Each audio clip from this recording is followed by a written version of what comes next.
नमस्कार दोस्तों, स्वागत है आपका हमारे चैनल टेल्स बाय यशु पर। यहाँ पर आपको मिलेंगी रोचक और सस्पेंसफुल कहानियाँ। अगर आपको यहाँ पर हमारी कहानियाँ पसंद आती हैं तो कृपया करके आप हमारी वीडियोस को लाइक करें, इसको अपने दोस्तों को साथ शेयर करें और साथ के साथ अपना कमेंट करना ना भूलें। अगर आप इस चैनल पर नए हैं तो कृपया करके इसे सब्सक्राइब भी करें। आपका ज़्यादा समय न लेते हुए चलो आज की कहानी को शुरू करते हैं।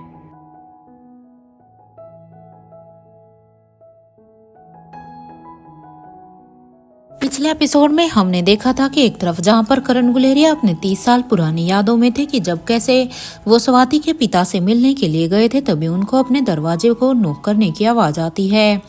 करण गुलेरिया उस आवाज से अपने सेंस में आते हैं और वो दरवाजे को खोलते हैं तो उसके इस दरवाजे के सामने वहां पर धनंजय खड़े हुए थे।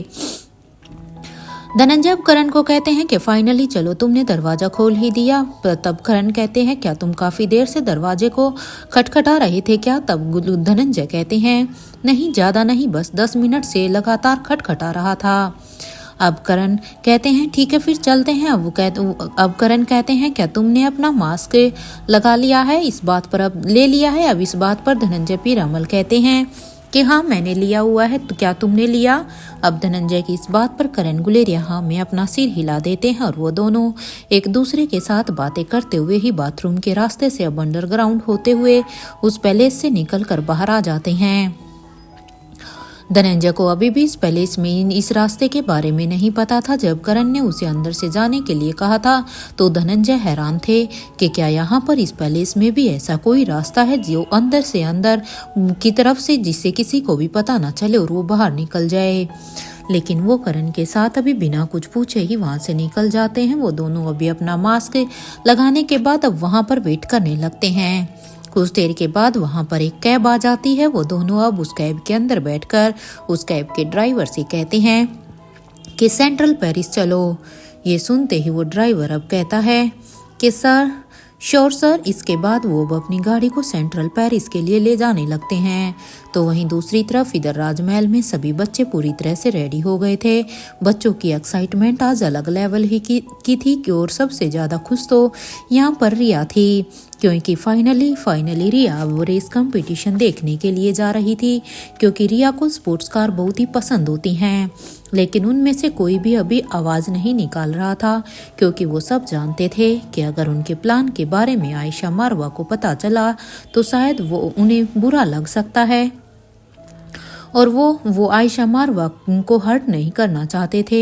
इसलिए आज काफी वक्त के बाद सावित्री ने भी अब अपनी यूनिफॉर्म पहनी हुई थी। उसे आज भी याद है कि वो सालों पहले जब वे बड़ी रानी के जब वो एक बड़ी रानी के वहां पर काम करती थी तो वो उसकी क्लोज सिक्योरिटी गार्ड थी। आज अपनी यूनिफॉर्म को पहनकर सावित्री काफी खुश थी, क्योंकि सच में उसे ये जब से सावित्री आयशा मारवा के साथ रहने लगी थी तब से उसने अपनी यूनिफॉर्म को नहीं पहना था। लेकिन आज इतने सालों बाद अपनी यूनिफॉर्म को पहनकर वो बहुत ही खुश थी और वो जल्दी से अब अपने चेहरे पर अब अपना मास्क लगा लेती है कि अगर उसकी आयशा मैडम ने उसे देखा भी तो वो उसे पहचान ना सके। एक तरफ राजमहल में जहाँ सारे ही बच्चे बड़े ही ध्यान से निकल रहे थे, लेकिन वो अंदर ही अंदर वहीं खुश थे। सावित्री अपने रूम में पूरी तरह से रेडी होकर अब रिया को एक मैसेज कर देती है और वो अब सभी बच्चों को, ताकि वो सभी बच्चों को लेकर बाहर आ जाए। मैसेज को सेंड करने के बाद सावित्री अब अपने रूम से बाहर निकलकर सीधा ही राजमहल से बाहर निकल जाती है और वहीं बेसमेंट में पहुंचकर अब एक गाड़ी में बैठ जाती है। गाड़ी को अब वो राजमहल के एंट्रेंस की तरफ ले जाने लगती है। यहाँ रिया भी अपने फोन पर सावित्री के मैसेज को देखकर बहुत ही खुश हो जाती है, क्योंकि फाइनली वो सभी अभी यहाँ से जा रहे थे रेस कंपटीशन को देखने के लिए। इसलिए रिया भी सभी को मैसेज करती है कि चलो मेन एंट्रेंस की तरफ चलते हैं। इस मैसेज को सेंड करने के बाद रिया अब अपने रूम से बाहर निकल कर जाने लगती है। तो वहीं रिया के मैसेज मिलते ही अब आर्यन, अलेक्जेंडर और लतिका ये सभी भी अब अपने अपने रूम से बाहर निकल कर जाने लगते हैं। कुछ ही देर में वो सभी अभी राजमहल से बाहर निकल कर जाने लगते हैं। वो जैसे ही अब एंट्रेंस पर जाते हैं तो वो वहां पर राजमहल की गाड़ी पहले से ही खड़ी हुई थी। बच्चे गाड़ी को देखकर सब गाड़ी के अंदर बैठ जाते हैं। अंदर बैठने के बाद रिया अब अपनी बड़ी मौसी को तो वहीं लतिका बड़ी रानी को रिया अपनी बड़ी मासी को मैसेज करती है, तो वहीं लतिका बड़ी रानी को मैसेज करती है कि हम सब यहाँ से जा रहे हैं रेस कंपटीशन को देखने के लिए। इसे सेंड करने के बाद यहाँ पर वो दोनों अभी अपने अपने फ़ोन को अब अपने बैग में रख देती हैं। इधर सावित्री भी अभी गाड़ी को सेंट्रल पेरिस के लिए ले जाने लगती है, क्योंकि आज यहाँ पर गाड़ी को ड्राइव खुद सावित्री ही करती है। गाड़ी में चारों बच्चे एक दूसरे के साथ मस्ती कर रहे थे। जैसे ही सावित्री की गाड़ी राजमहल से बाहर निकली, ठीक उसी वक्त एक गाड़ी राजमहल के अंदर आ रही थी। जैसे ही वो गाड़ी रुकी तो उसमें से एक आदमी बाहर निकलकर सिक्योरिटी गार्ड को अपना कार्ड दिखाता है। तो सिक्योरिटी गार्ड भी अब उस आदमी से कहता है, सर बस थोड़ी देर आप रुकिए, मैं अंदर फ़ोन करके आपके बारे में बताता हूँ कि आप आए हैं। इस बात पर वो शख्स कहता है, श्योर, आप अंदर बड़ी रानी से बात कर लीजिए। ये सुनते ही वो गार्ड कहता है, thank you sir for your precious time. वहीं दूसरी तरफ कैलाश अधिकारी के घर में अंजलि मामी ने पिंकी और यश दोनों को ही तैयार कर दिया था। अंजलि मामी यश और पिंकी को समझा रही थी कि वहां जाकर ज़्यादा शरारत मत करना, क्योंकि तुम सब बच्चे वहां पर कार कंपटीशन देखने के लिए जा रहे हो। जब तुम सब इकट्ठा होगे तो ध्यान रहे कि शरारत ज़्यादा ना हो, ताकि तुम में से किसी को भी प्रॉब्लम ना हो। अंजलि मामी की इस बात पर अब पिंकी कहती है, ओके बड़ी मामी, हम कोई भी शरारत नहीं करेंगे। ये सुनते ही अब अंजलि का मन कर रहा था कि अब वो पिंकी से कहे कि वो उसकी बड़ी मामी नहीं है, बल्कि वो उसकी दादी माँ है, लेकिन वो पिंकी से कुछ कहती नहीं है। वो भी के लिए अब तक अपने इमोशंस को वहीं के वहीं दबा लेती है। अब तक कैलाश अधिकारी भी वहाँ पर रेडी होकर आ जाते हैं। कैलाश अधिकारी वहाँ आने के बाद अब वो पिंकी और यश से कहते हैं कि चले बच्चों क्या आप रेडी हो। इस बात पर अब पिंकी और यश दोनों ही एक्साइटमेंट में कहते हैं, हाँ नानू, हम तो रेडी हैं, देखो ना, चलो जल्दी से चलते हैं, क्योंकि अब हमारे से और इंतज़ार नहीं हो रहा, क्योंकि वहाँ पर रिया, आर्यन, अलेक्जेंडर वो सब होंगे। ये कहते हुए ही यश और पिंकी अब सभी को बाय बोलकर अब वहाँ से जाने लगते हैं। पिंकी और यश जल्दी से गाड़ी में जाकर बैठ जाते हैं और उनके साथ अब कैलाश अधिकारी भी गाड़ी में बैठ जाते हैं। उसके बाद अब वो अपने आदमी से कहते हैं कि जल्दी से गाड़ी को सेंट्रल पेरिस की तरफ ले चलो। ये सुनते ही वो ड्राइवर अब गाड़ी को अब सेंट्रल पेरिस की तरफ लेकर जाने लगते हैं। यहाँ पिंकी और यश भी अभी काफ़ी एक्साइटेड थे रेस देखने के लिए। वो रेस के साथ साथ रेस देखने के लिए तो एक्साइटेड थे ही, साथ के साथ उन बच्चों से मिलने के लिए भी एक्साइटेड थे। जहाँ पर एक तरफ रेस देखने के लिए एक्साइटेड थे तो वहीं दूसरी तरफ इधर इंस्पेक्टर विकास उस लोकेशन पर पहुंच जाते हैं जो लोकेशन उन्हें कैप्टन सुजैन ने सेंड की थी। बस से उतरने के बाद अब इंस्पेक्टर विकास अपने कदमों को सामने की तरफ बढ़ा लेते हैं। जिस रास्ते पर वो जा रहे थे वो रास्ता पूरा ही सुनसान था, एक भी आदमी वहां पर दिखाई ही नहीं दे रहा था और रोड के दोनों ही तरफ सिर्फ एक घना जंगल था। वहां पर सिर्फ इंस्पेक्टर विकास के ही कदमों की आवाज़ आ रही थी। कुछ देर तक चलने के बाद इंस्पेक्टर विकास अब काफ़ी थक गए थे और वो थक कर अब सामने रोड के साइड पर रखे एक पत्थर पर जाकर बैठ जाते हैं। इंस्पेक्टर विकास अब अपने बैग से पानी की बोतल को निकालते हैं और वो बोतल को निकालकर वो पानी पीने लगते हैं। उनके मन में अभी भी यही चल रहा था कि पता नहीं इंस्पेक्टर अब्बास अनिका और रोहित को इतनी इम्पोर्टेंस क्यों दे रहे हैं। पहले तो वो कैसे नहीं थे, क्योंकि वे अपने हर एक मिशन को खुद ही सोल्व करते थे। मुझे तो यही समझ में नहीं आ रहा है कि खुद इंस्पेक्टर अब्बास इस मिशन से इतना डरे हुए क्यों हैं, जो उन्होंने सारी ही रिस्पॉन्सिबिलिटी यहाँ पर अनिका और रोहित को दे दी है। यहाँ इंस्पेक्टर विकास के मन में इंस्पेक्टर अब्बास के लिए अभी भी गुस्सा था। वो अपनी ही सोच में थे कि तभी अब उन्हें एहसास होता है कि किसी ने उनके कंधे पर हाथ रखा है। जैसे ही अब वो पीछे मुड़कर देखते हैं तो सामने के शख्स को देखने के बाद उसकी आंखें एकदम से ही बड़ी बड़ी हो गई थी। उसकी धड़कन मानो कहीं रुक सी गई थी। कुछ ही देर में अब उसके एकदम से ही चीखने की आवाज़ वहाँ पर सुनाई देती है और अब वो सीधे ही कहता है, बचाओ बचाओ। वहीं दूसरी तरफ अब तक यहाँ पर सभी सेंट्रल पेरिस पहुँच गए थे। करण गुलेरिया और धनंजय पीरामल अब यहाँ पर पहुँचने के बाद अब वो अपनी गाड़ी से निकलकर अब बाहर आ जाते हैं और वो अब वहीं पर बच्चों के ही आने का वेट करने लगते हैं। कुछ ही देर में कैलाश अधिकारी और सावित्री ये दोनों ही अपनी अपनी गाड़ी को लेकर वहां पर आ गए थे। करण गुलेरिया अब कैलाश अधिकारी की गाड़ी में बैठ जाते हैं तो वहीं धनंजय पीरामल सावित्री की बगल वाली सीट पर बैठकर अब सावित्री से कहते हैं कि स्टेडियम की तरफ गाड़ी को ले लो, यहाँ से 50 मिनट का डिस्टेंस है। कुछ ही देर में दोनों गाड़ियां अब यहाँ पर स्टेडियम के लिए निकल जाती है। इधर करण गुलेरिया अपनी पॉकेट से अब अपने मास्क को निकालकर अब यश और पिंकी और साथ के साथ कैलाश अधिकारी को भी दे देते हैं ताकि कोई भी उन्हें पहचान ना सके। तो वहीं धनंजय पीरामल भी यहाँ पर अब सभी को मास्क दे देते हैं। यहाँ पर गाड़ी के अंदर सभी अपना अपना मास्क पहन लेते हैं। यहाँ अपनी गाड़ी में रिया अब अपने दादू से कहती है कि ये तो गलत बात है ना दादू, आपने हमें राजमहल में बुलाया और आप खुद ही नहीं आए। पता है हम जब से राजमहल में आए हैं आप हमें मिले ही नहीं, हमने आपका कितना वेट किया। रिया की इस बात पर अब धनंजय पीरामल कहते हैं कि सॉरी बेटा, आपके दादू सच में बहुत ही बिजी हो गए थे। सॉरी, मेरी गलती है कि मैंने आप लोगों को राजमहल में बुलाया और मैं खुद वहां पर मौजूद नहीं था। अब अपने दादू की ये बात सुनते ही अब आर्यन ने कहा कि दादू सब ठीक तो है ना। ये सुनते ही अब धनंजय पीरामल कहते हैं हाँ बेटा टेंशन मत लो, सब ठीक है। वैसे मुझे एक बात बताइए कि आप सभी वहां पर जाकर किसे सपोर्ट करेंगे। इस बात पर अब रिया कहती है हमें कार्तिक को सपोर्ट करना है दादू, वो बहुत बेस्ट है। इस बात पर अब धनंजय पीरामल कहते हैं कि लगता है कि ये कार्तिक सच में बहुत ही फेमस है, जो मेरी रिया उसे सपोर्ट करने की बात कर रही है और हमारी रिया को वो पसंद भी है। इस बात पर अब रिया कहती है दादू कार्तिक तो डैड को भी पसंद है। इस बात पर अब आर्यन और अलेक्जेंडर दोनों ही अब रिया को घूर घूर कर देखने लगते हैं। यहाँ धनंजय पीरामल अब अपनी ही सोच में थे कि रिया की इस बात ने धनंजय को सोचने पर मजबूर कर दिया था कि डैड भी कार्तिक के फैन है। वो यही सोचते हैं कि आखिर ये कार्तिक है कौन, जिसका फैन खुद रोहित मारवा भी है।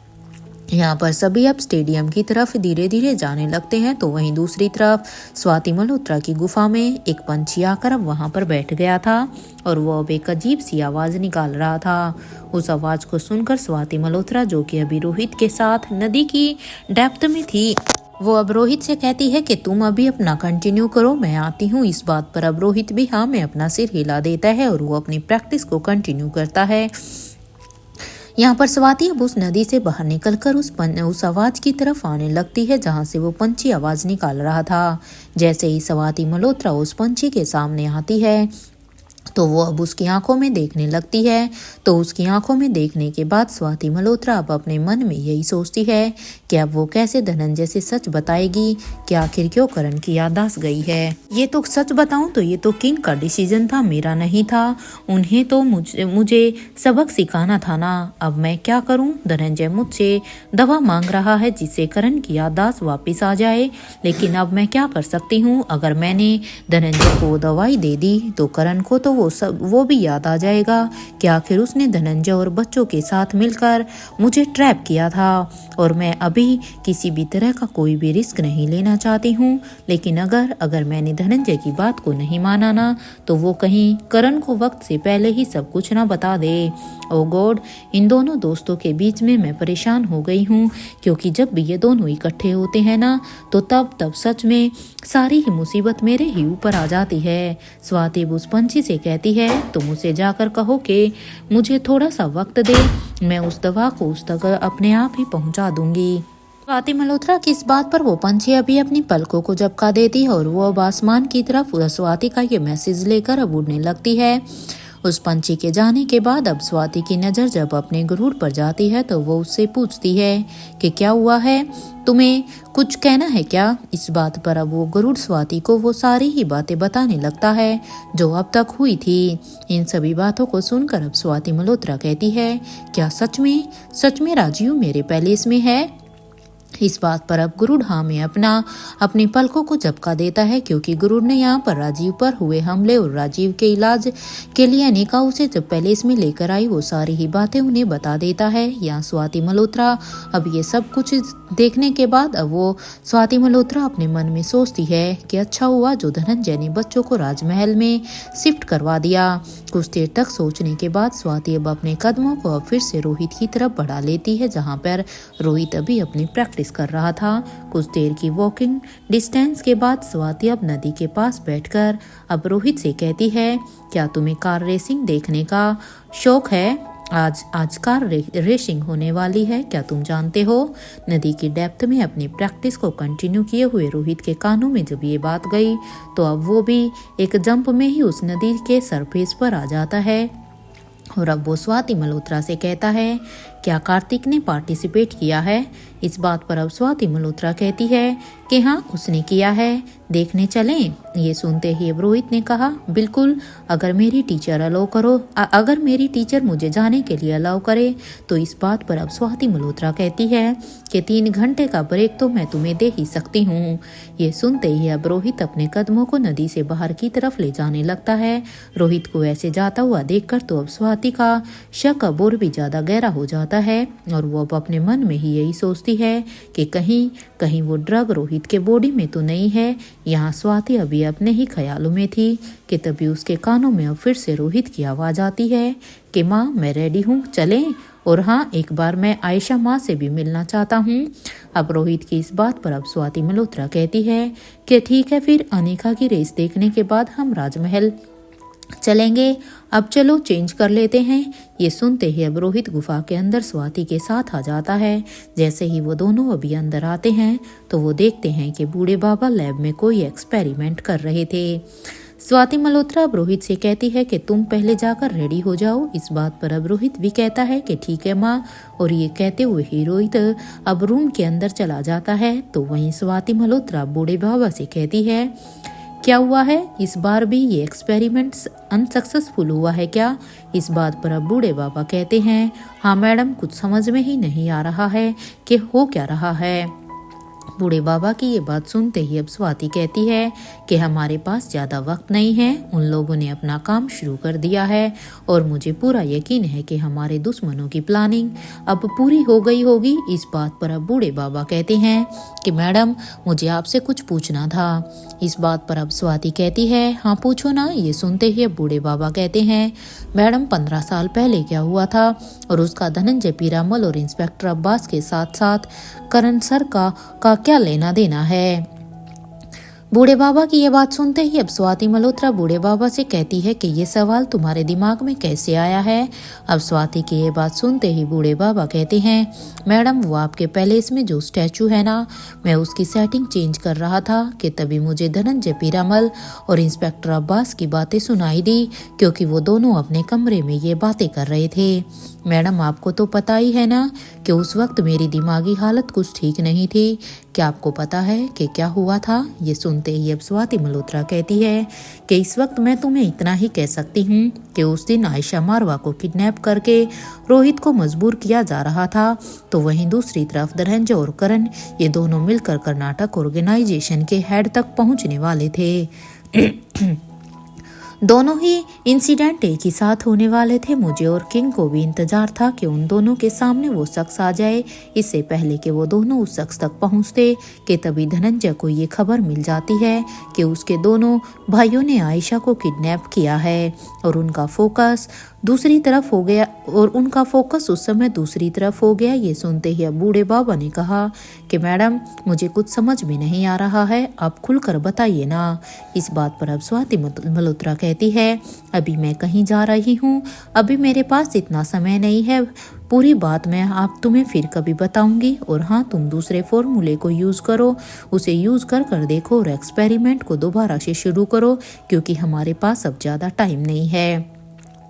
स्वाति मल्होत्रा की इस बात पर अब बूढ़े बाबा कहते हैं कि ठीक है मैडम, और ये कहते हुए ही बूढ़े बाबा अब अपने काम में फिर से लग जाते हैं। तो वहीं स्वाति मल्होत्रा अब चेंज करने के लिए दूसरे रूम में चली जाती है। कुछ देर के बाद स्वाति मल्होत्रा और रोहित दोनों ही अब चेंज करने के बाद बाहर आ जाते हैं और वो दोनों ही अब उस गुफा से बाहर निकल कर आ जाते हैं। स्वाति मल्होत्रा अब अपने इनविजिबल कार को विजिबल करती है। उसके बाद अब रोहित और स्वाति दोनों ही उस इनविजिबल कार में बैठकर रेसिंग की जगह पर जाने लगते हैं। अब स्वाति मल्होत्रा रोहित से कहती है कि राजीव हमारे पैलेस में है। अब स्वाति मल्होत्रा की इस बात को सुनकर अब रोहित एकदम से ही हैरान हो जाता है। उसे यकीन ही नहीं होता कि राजीव उनके पैलेस में क्या कर रहा है। इसलिए रोहित अब हैरानी से स्वाति मल्होत्रा को देखने लगता है और वो अब उससे कहता है, ये क्या कह रही हैं आप? और वो वहाँ है तो फिर बच्चों का क्या? अब रोहित की इस बात पर अब स्वाति मल्होत्रा कहती है, तुम्हारे बच्चे और आयशा मारवा, यहाँ तक कि रेखा मूर्ति भी, वो सभी राजमहल में ही हैं क्योंकि उन्हें राजमहल में शिफ्ट कर दिया गया है। इस बात पर अब रोहित कहता है कि इसलिए जब मैंने आपसे कहा था कि मुझे आयशा माँ से मिलना है तो आपने राजमहल जाने के लिए कहा था, शायद इसी वजह से ही। अब रोहित की इस बात पर अब स्वाति मल्होत्रा बस एक स्माइल कर देती है। कुछ देर तक सोचने के बाद रोहित अब फिर से स्वाति मल्होत्रा से कहता है, क्या नाना जी ने अनिका को आने की परमिशन दे दी? अब इस बात पर स्वाति मल्होत्रा कहती है कि इस सवाल का जवाब तो तुम्हें अनिका से ही पूछना चाहिए कि वो तुम्हारे नाना के पास से यहाँ पर कैसे आई। यहाँ पर बात करते हुए ही स्वाति और रोहित दोनों ही अभी उस स्टेडियम की तरफ जाने लगते हैं। तो वहीं अब तक करण गुलेरिया और धनंजय पीरामल वहाँ पर पहुँच जाते हैं और वो अब सभी को ही गाड़ी से एक एक करके बाहर निकालते हैं। ये सभी अभी इस बात से अनजान थे कि किंग की स्टैचू काफ़ी वक्त से उनके आने का ही वहीं पर ही वेट कर रही थी, क्योंकि सावित्री ने उसे वहाँ पर पहले ही आने के लिए कह दिया था। अनिका पार्टिसिपेंट्स के रूम में पहुँच गई थी। जो रूम कार्तिक को अलॉट हुआ था, अनिका उसी रूम में थी। यहाँ बाहर सभी एंट्रेंस पर सिक्योरिटी चेक करवा रहे थे। जैसे ही उन सभी की चेकिंग पूरी हो गई, वो सभी अब अंदर जाने लगते हैं। कुछ ही देर के बाद जब वो सभी अंदर आ जाते हैं तो सबसे पहले अब करण गुलेरिया, उनके बगल में रिया, पिंकी, यश, कैलाश अधिकारी, आर्यन, अलेक्जेंडर और लतिका के साथ धनंजय पीरामल भी बैठे हुए थे। अब तक धीरे धीरे लोग वहां पर आकर बैठ जाते हैं। वहां पर पूरा ही स्टेडियम अब धीरे धीरे भरने लगता है। जहां एक तरफ ये सभी बैठे हुए थे तो वहीं उनके अपोजिट साइड पर शीला, दमयंती भी बैठी हुई थी। वो दोनों भी यहाँ पर सौम्या को सपोर्ट करने के लिए आई हुई थी, क्योंकि सौम्या ने भी इस रेस कंपटीशन में पार्टिसिपेट किया था। शीला अब सौम्या के साथ साथ मिस्टर वाई को भी सपोर्ट कर रही थी। माइक पर सारे ही पार्टिसिपेंट्स का नाम अनाउंसमेंट हो रहा था। कार्तिक इधर अपने रूम में आकर अब नॉक करने लगता है। तो कुछ ही देर में जब दरवाज़ा खुला तो सामने वहां पर अनिका खड़ी हुई थी। अब तक उसने अपनी ड्राइविंग आउटफिट को अनिका ने पहन लिया था। उसके हाथ में हेलमेट था। कार्तिक अब अनिका को देखकर कहता है, ऑल द बेस्ट मैडम। इस बात पर अब अनिका कहती है थैंक यू, और ये कहते हुए ही अब अनिका अपने हेलमेट को पहन लेती है। उसके बाद अब वो अपने रूम से बाहर निकलने लगती है तो उसके सामने अब एक शख्स खड़ा था। उसे देखकर अब अनिका को ऐसा लग रहा था कि उसने उस शख्स को कहीं तो देखा है। अब अनिका अपने मन में ही सोचती है कि मैं इन आँखों को पहचानती हूँ, कहाँ देखा है इन्हें, बिल्कुल माँ के आंखों जैसी हैं। या अनिका अब अपने ही ख्यालों में ही थी कि तभी उसके कानों में अब अनाउंसमेंट की फिर से आवाज़ आती है। अनाउंसमेंट में कहा जा रहा था कि सारे के सारे पार्टिसिपेंट यहाँ ट्रैक पर अपनी अपनी गाड़ियों में आ जाएं, क्योंकि रेस बस कुछ ही समय में शुरू होने वाली है। ये सुनते ही अनिका अपने कदमों को बाहर की तरफ ले जाने लगती है। वहीं दूसरी तरफ अब तक स्वाति और रोहित भी अंदर आ जाते हैं। स्वाति ने अपनी गाड़ी में ही ऑनलाइन पास को बुक कर लिया था। एंट्रेंस पर स्वाति और रोहित ने सिक्योरिटी चेकिंग करवाई। उसके बाद वो दोनों ही अब अंदर चले जाते हैं। यहाँ पर ज़्यादातर लोगों ने मास्क पहना हुआ था। रोहित और स्वाति बच्चों के टूरों पीछे बैठे हुए थे, लेकिन उनकी नज़र अब बच्चों पर ही थी, क्योंकि इन्हें भी बच्चों की सिक्योरिटी का पूरा ध्यान रखा हुआ था। जहां पर ये सभी अनिका के रेस का वेट कर रहे थे तो वहीं दूसरी तरफ शीला और दमयंती दोनों ही एक दूसरे से बातें कर रही थी। दमयंती अब शीला से कहती है, तुम यहाँ पर सिर्फ सौम्या को सपोर्ट करने तो नहीं आई हो, क्योंकि तुम्हें देखकर मुझे ऐसा लग रहा है कि एक सौम्या के लिए तो तुम यहाँ नहीं आ सकती। इस बात पर अब शीला के चेहरे पर एक स्माइल थी और वो अब दमयंती से कहती है कि तुम बस ध्यान दो और यहाँ के बेस्ट रेसर को अपनी टीम में शामिल करो क्योंकि हमें उस बेस्ट रेसर को अपने मिशन के लिए लाना है।